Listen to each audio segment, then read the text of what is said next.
there's a deity in Karnataka whose story, according to tradition, begins with God Ram, passes through Kush, reaches God Krishna, and centuries later becomes connected to the story of a Muslim princess. A princess who, according to the traditional story, followed that deity from Delhi all the way to Karnataka. And today, her image is still remembered at the feet of that deity. This is Melukote, and this is the story of Ramapriya. At the center of Melukote stands the Cheluvanarayana Swamy Temple. The principal deity here is God Vishnu, worshipped as Cheluvanarayana Swamy, also known as Tirunarayana. But there is another deity here with an extraordinary story.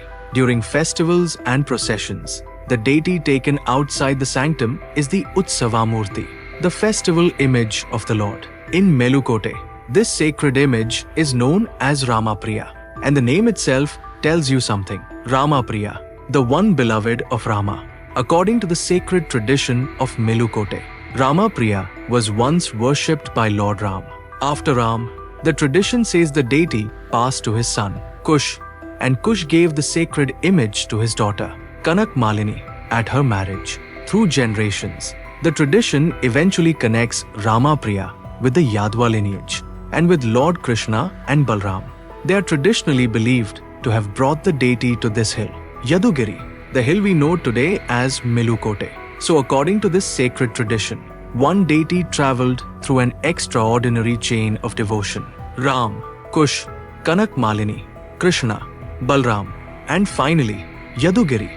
But then the story takes a completely different turn. At some point in Melukote's long history, the Utsavamurti was lost. The traditional account says that the sacred image was taken away from Melukote and eventually found its way to Delhi. And this is where one of the most unexpected characters in the story appears, Bibi Nachiyar. According to the traditional story, she was the daughter of a Muslim ruler in Delhi, and Ramapriya came into her possession.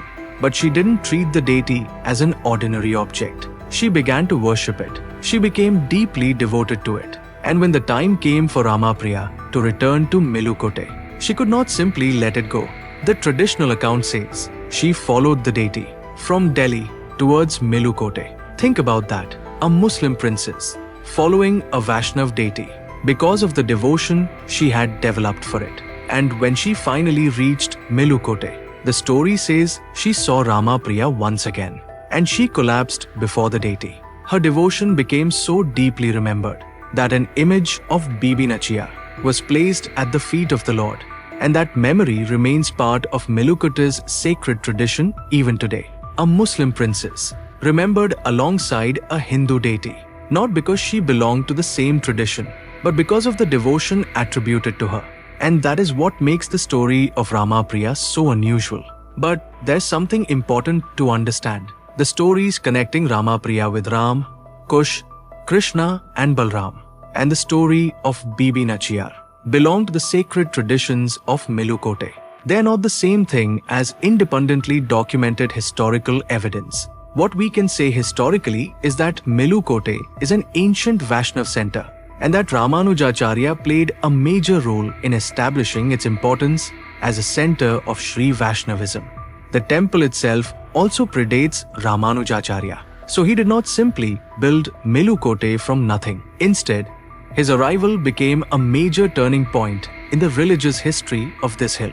And that makes the story even more interesting, because Melukote isn't just about one legend. It's a place where layers of Indian history and sacred tradition meet. An ancient hill, an ancient temple tradition, a deity whose traditional story reaches back to Ram and Krishna, a saint whose presence transformed Melukote's religious importance, and a Muslim princess whose devotion became part of the memory of the temple itself.